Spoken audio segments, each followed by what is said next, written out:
Secretariat മുന്നിൽ ആശാ വർക്കർമാരുടെ സമരം നടക്കുന്നു. പരിഹരിക്കട്ടെ സമരം. പിന്നെ തീർച്ചയായിട്ടും എത്ര കാര്യമായിട്ട് അമ്മച്ചി പിന്നെ തീർച്ചയായിട്ടും ആ സമരം പരിഹരിക്കട്ടെ. പാവങ്ങൾ തീർച്ചയായിട്ടും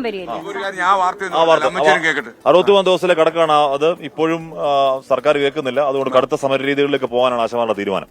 ഷഫീദ് റാത്തൂർ വരുമ്പോൾ ഷഫീദ്, ഇന്നിപ്പോ എത്രയാണ് 63-ാം ദിവസമല്ലേ? കൊടും വെയിലാണ്, ഇടയ്ക്ക് മഴ പെയ്യുന്നുണ്ട്, കഷ്ടമാണ്. അപ്പൊ ആ സമരം എപ്പോഴത്തേക്ക് തീരുമെന്ന് എന്തെങ്കിലും പ്രതീക്ഷ അവർക്കുണ്ടോ ഷഫീദ്?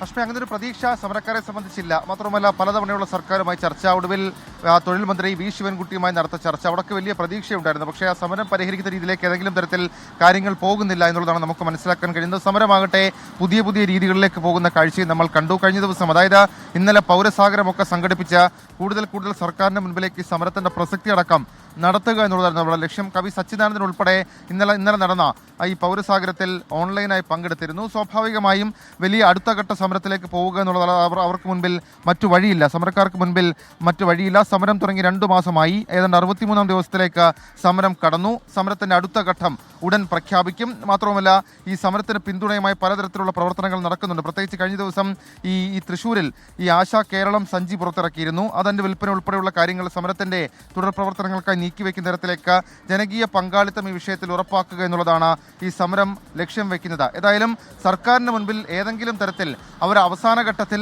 ഈ സമവായ ചർച്ചയിലടക്കം അവർ കുറെ കൂടി അയഞ്ഞിരുന്നു. പക്ഷേ എന്നിട്ടും ഈ സമരം ഏതെങ്കിലും രീതിയിലേക്ക് മാറുമോ എന്നുള്ളത് നമുക്കിപ്പോഴും അറിയില്ല. ഇപ്പോൾ സമരത്തിന്റെ പ്രതിനിധികൾ നമ്മളോടൊപ്പം ചേരുകയാണ്. അടുത്ത ഘട്ട സമരം സ്വാഭാവികമായും ഏത് രീതിയിലാണ് എന്നുള്ളത് അറിയണം. അതിനു വേണ്ടിയിട്ടുള്ള അവരുടെ ചർച്ചകൾ ഉൾപ്പെടെയുള്ള കാര്യങ്ങളുണ്ടാകും. ഈ പലതരത്തിലുള്ള സമരങ്ങൾ കഴിഞ്ഞു, ഈ വിശേഷ ദിവസങ്ങൾ ഓരോന്നായി പോവുകയാണ്.